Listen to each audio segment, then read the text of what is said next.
Hey, Econ students, we are going to go through the test review guide here together.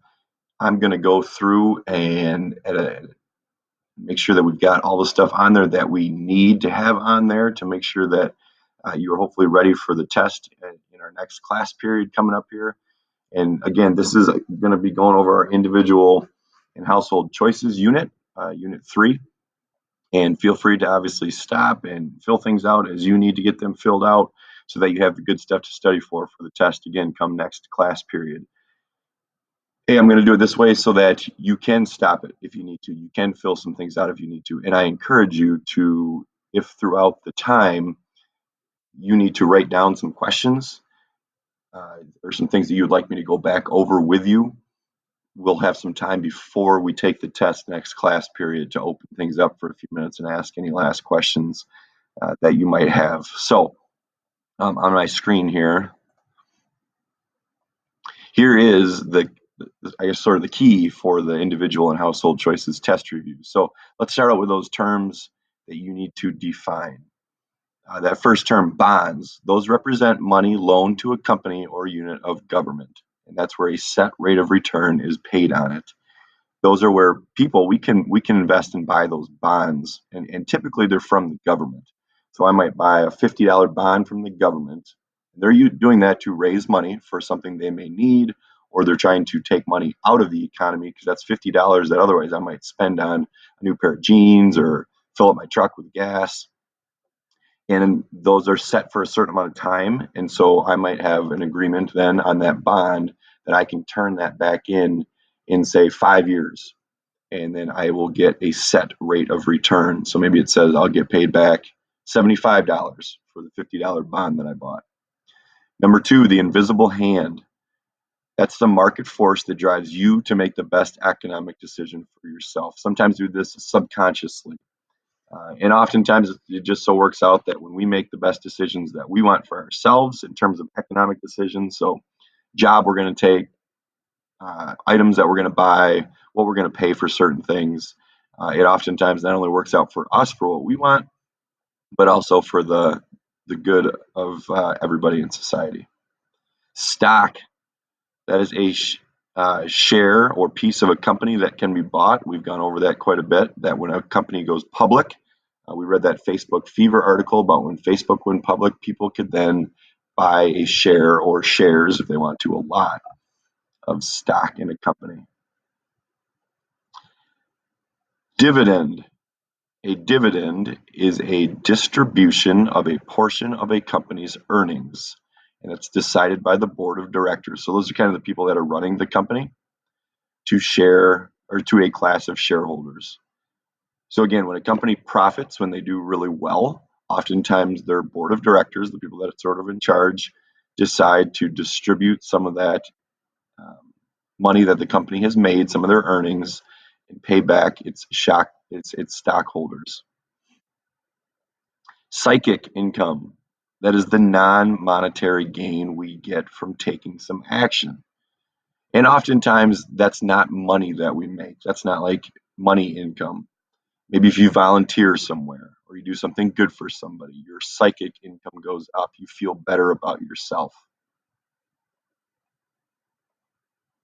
Return, that's the amount that is gained on an investment. So when we say how much did you get in return, obviously that's how much money you made after you sold back whatever you had bought, whether that be, or whether you got back whatever you had bought, whether that be in a savings account or a money market, or you bought some stock, or you bought some collectibles. When we ask what your return was, that's how much money you got back. Usually, that's in the return. Hopefully, is obviously more than what we paid for it. A deductible. We're not going to worry about deductible. We didn't get to cover that one. Number 8, the risk.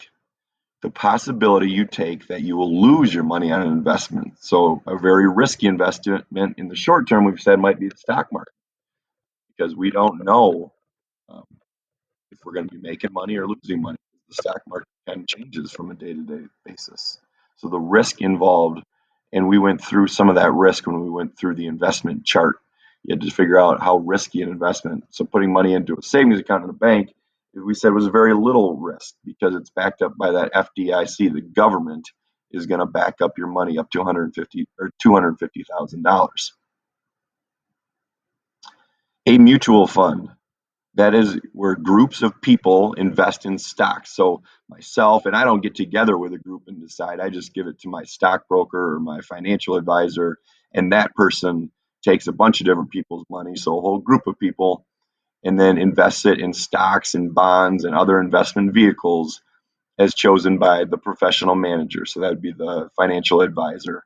And then we all share the risks and rewards involved. And here it's usually a little bit safer. Yes, we're playing the stock market, which can be risky, but here, hopefully, your professional manager, the person doing that for us, kind of spreads out our money so we're not putting all of our eggs in one basket. Consumer credit. That's a debt that someone incurs for the purpose of purchasing a good or service. This includes purchases on credit cards, lines of credit, or small loans. So your consumer credit, we're the consumers.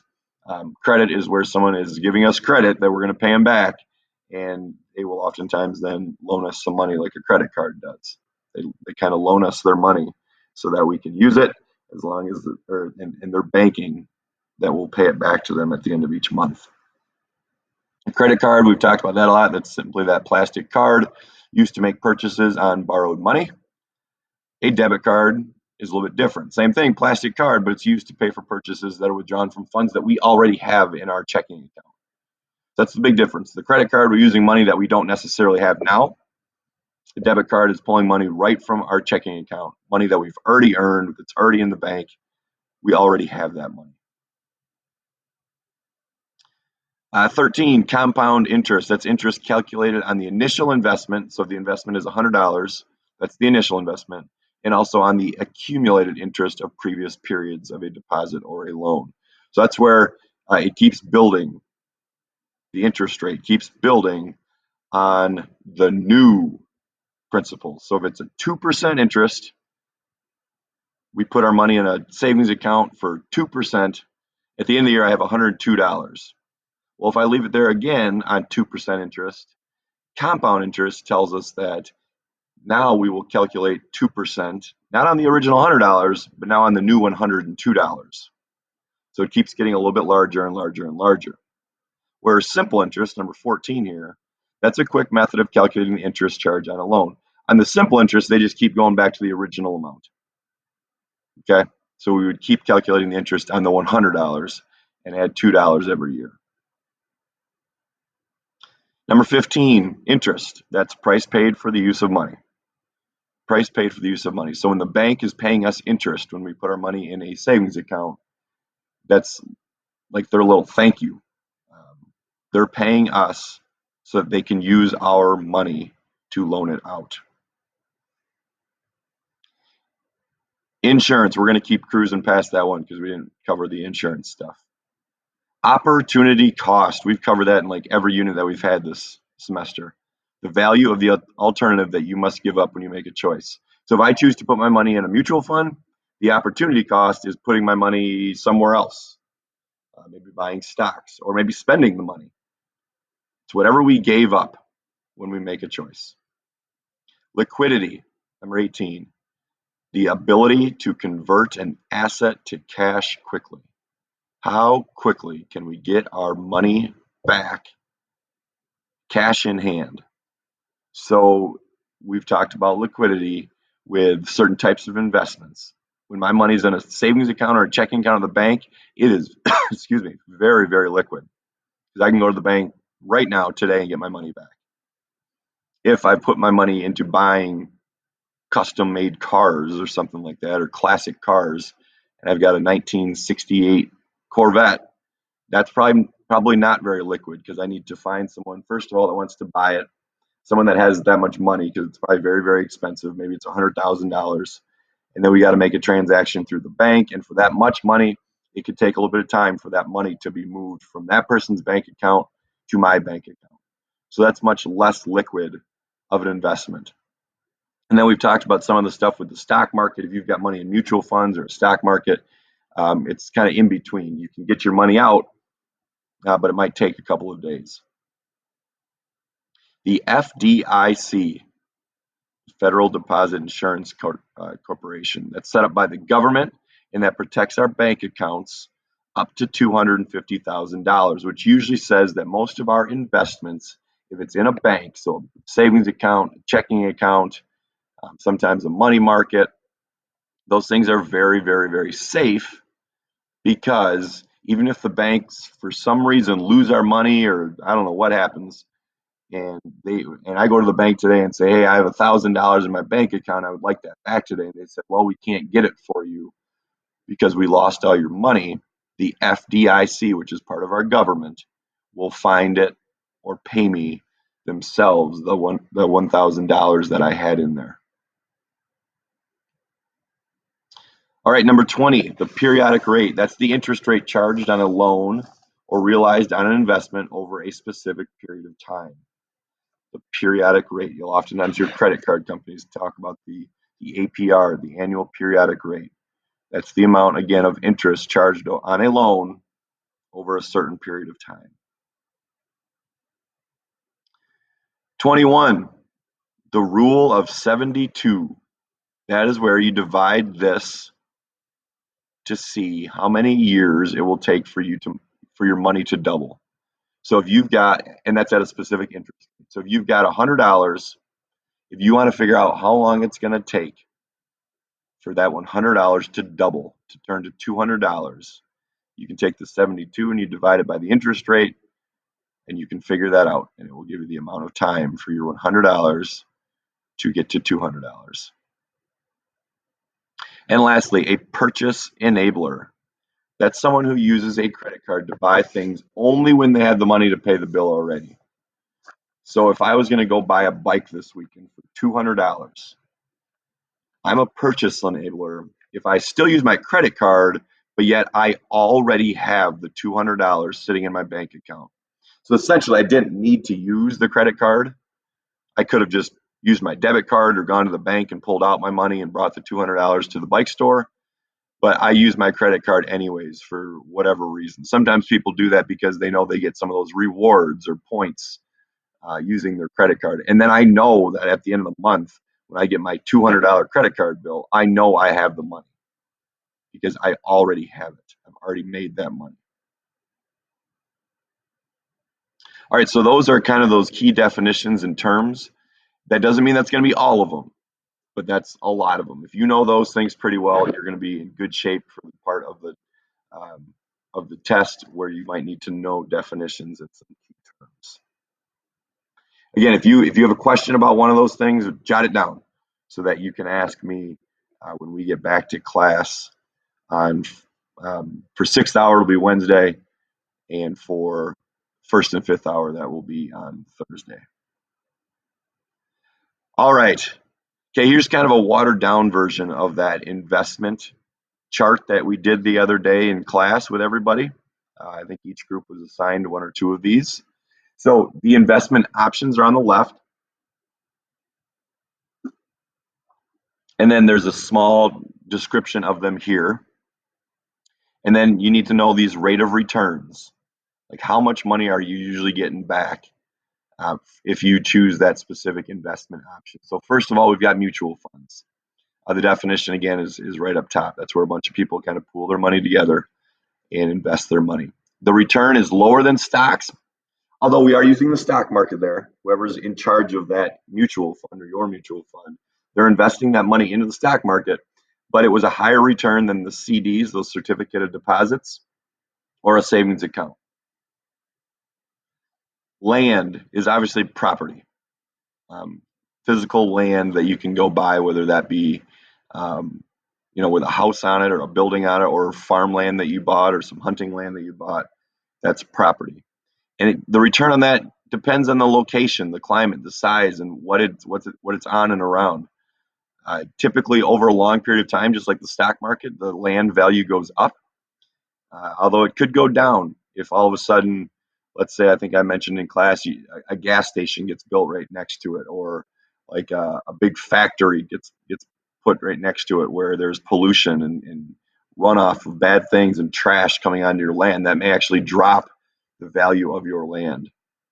But maybe your land is in a spot where there's a growing city and all of a sudden the city is kind of sprawled out to where your land is, and a new housing development wants your land. And so the person that's starting a new housing development is willing to pay you a lot of money for your land. Or maybe Walmart wants to move into this new city that's getting bigger and bigger, and Walmart wants to purchase your land so they can build a new Walmart store. So the price of your land might go up then. Collectibles, those are objects that have been purchased. Again, the return on that depends on the demand for your collectible at the time that you want to sell. If there's a high demand for it, as we've learned, when there's high demand, prices can go up and you can make a lot of money.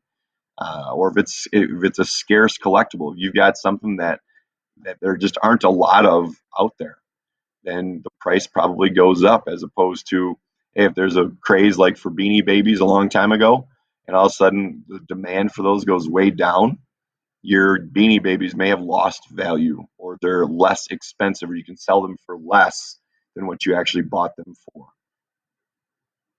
Stocks, again, the definition's up above there in the definition section, but that depends on the success of a company and the confidence that us, the consumers, have in that company.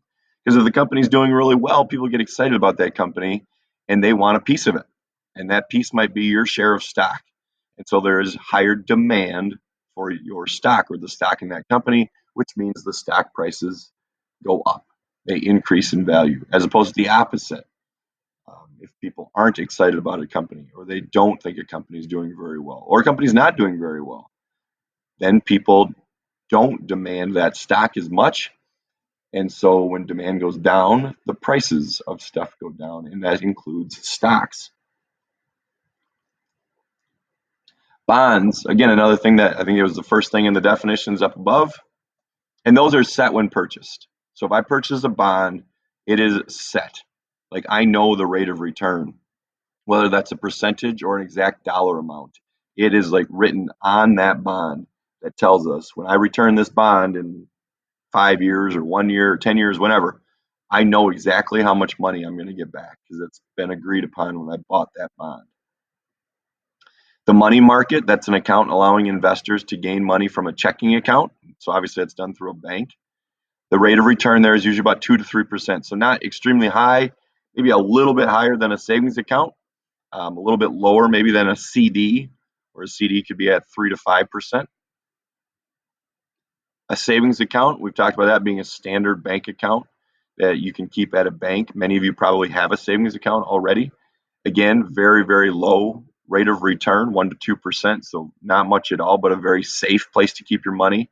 And if you're looking really to try to make money with investments, that's probably not the route to go, because it's only 1 to 2%. But again, it's a place where maybe you know you're going to need the $500 you have in 6 months, and that's just not enough time. You don't want you're going to need that for sure. You don't have a lot of time to make money on it, and you don't need to make money on it. You just need that $500, and you need to keep it somewhere safe. Boom, savings account's a great spot for it. IRAs, those are those individual retirement accounts, which probably you guys aren't thinking about a whole lot, because you're not probably thinking about retirement quite yet. That's probably about 40 or 50 years away for most of you. And again, that the risk or the return on those things depends on the length and the risk of the investments. When people set up an IRA with probably a financial advisor or someone that is good with this kind of stuff, you start to kind of give them money that they put into this retirement account, and they can maybe talk with you about whether you want to do some high risk stocks, like some things that they think could really make a lot of money fast, or maybe not so much of that, but those stocks could also maybe lose some money. Or you can kind of go middle of the road and maybe do some stocks, have them buy some stocks and put your money in places that tend to be fairly stable, that they know have a very good chance of making a good return. Maybe not a great return, maybe not extremely high amounts of money. But again, this is an investment that you're probably making over 40, I don't know, 30, 40, 50 years. And some of these IRAs, as we talked about in class, like, there is a penalty to take the money out. So when you open these up, you're kind of in for the long haul. Again, 30, 40, 50 years until you're at the age of retirement. And a CD, a certificate of deposit, another option, things you can buy. Usually there's a minimum of maybe a $500 CD or $1,000 CD. You open these up at a bank where you've usually agreed upon the rate of return, and usually those are about 3 to 5%. So again, it's a safe deposit. It's being put into a bank where the FDIC backs up your money there. You're not going to make a ton of money, but you'll make a couple bucks. And again, it's a nice safe investment. If you've got some money that, um, let's say you got when you were 10 years old and you're going to want it maybe when you go to college when you're 18, or you move out of the house and you need to put a down payment on some monthly rent at an apartment because you're moving out. So you need that money in a couple of years. You do want it to make sure it makes some money, but you don't want to lose it. That's a great spot for that CD. All right, let's talk about credit a little bit. A few things that we learned with the credit card stuff. That minimum payment. The minimum payment, that's the amount that you must pay on a credit card every month before the APR, the annual percentage rate, starts. If you can pay that off, then you're just on the normal percentage rate, which is usually just maybe a fraction of like 5%. The APR sometimes is up around like 20%. You don't want to do that. So if you can pay at least pay your minimum payment, you're still going to get charged interest, but you're going to get charged the just the percentage rate. Which again, we did the Credita and her shopping at QT Pie Fashions, where we just had to keep calculating the percentage rate, which was a much smaller percentage because she kept paying off that $100 every month, which was the minimum uh, payment every month. Again, if you can pay off more than that, that's great. You want to pay off the full amount if you can. But every month when they send you a credit card statement or bill, if you have money in there that you've used over the month, they're going to put on there, you got to at least pay this minimum payment. The APR, that's that annual percentage rate on a credit card debt. And that kicks in every month where you can't pay off even the minimum payment. And those are usually pretty high, talking anywhere from 15 to 20% or so. You don't want to be paying that. That can get you into some serious debt. All right, number 3, the importance of paying off your balance. Again, when we looked at all those calculations, Credita kept spending. She only paid off $100 each month. And by the end of just 1 year, she was about $1,000 in debt. So that minimum, or paying off your balance, the importance of it, if it's not paid off, it can take years to pay off a balance if only the minimum payment is made. So it's important that you can at least pay off your minimum, if not more, so that you don't have to keep paying more and more and more, especially in terms of interest on your credit card debt. Okay, looking at just some simple calculations here that you might need to do something similar to on the test.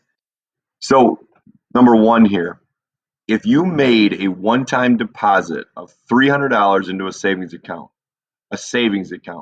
that earns 9% simple interest, or every year it earns 9%, how much money will be in your account after 5 years?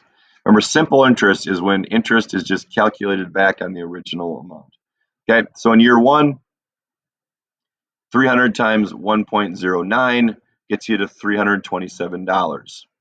Okay, year 2, again, we go to 327 because that's now the new original amount, and we do it times 1.09 again, and we get $356.43. We do that 5 times to figure out how much money we'd get after 5 years of your money being in an account at 9% simple interest.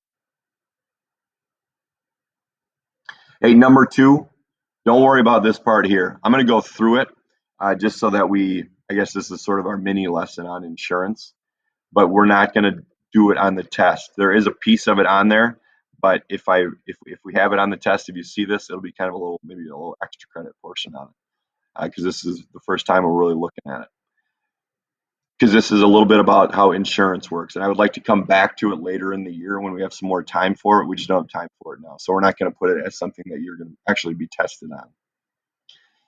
But just for the sake of it, if you had health insurance deductible $200 and you had a medical bill of $1,200, how much would you be responsible for, or how much would you have to pay with a copay of 80/20? Okay, so first of all, a deductible is how much you have to pay for your health insurance. when there's like throughout the year. Okay, so on each bill, you have to usually pay your deductible. So you at least have to pay that. And in this case, the medical bill is for $1,200. Maybe you broke your arm on your bike, you went to the hospital, and they give you a $1,200 medical bill and tell you that your deductible is $200. Now this copay thing, 80/20 means that if I have an 80/20 copay with my medical insurance company, they pay 80% of my bill and I pay 20% of it. That's pretty good. Or sometimes if it's really good, maybe it's a 90/10 where they pay 90% of your medical bills and you only have to pay 10% of your medical bills. That's what a copay is. Co meaning two, like two people are paying your bill. So they're paying part of it and you are paying part of it.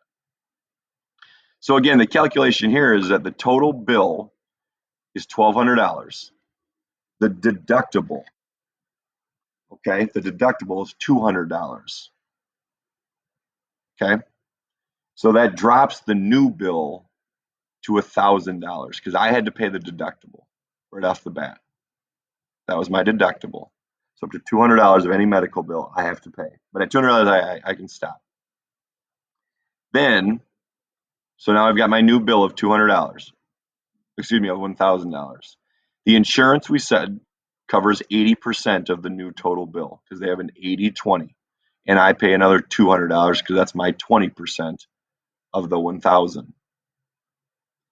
So now total, what did I pay? Well, I paid my deductible, which was 200, and then I had to pay my 20% because remember again that copay says that I have to pay 20%.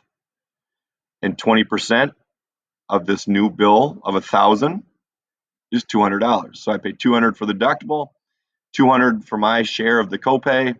So then of this $1,200 initial medical bill, I only paid $400 of it. That's why it's important if you have decent medical insurance, you don't have to pay the full bill. If I didn't have medical insurance, I would have gotten that $1,200 bill. That's a lot of money. And I would have had to somehow find a way to pay $1,200 for that broken arm that I went to the hospital, had to see a doctor. Some nurses treated me a little bit. Maybe I got a cast put on. They probably took some x-rays. Like that stuff all adds up. So that's kind of a quick mini lesson on how medical insurance works or health insurance works. So we're going to walk you through it real fast. The total bill is $1,200.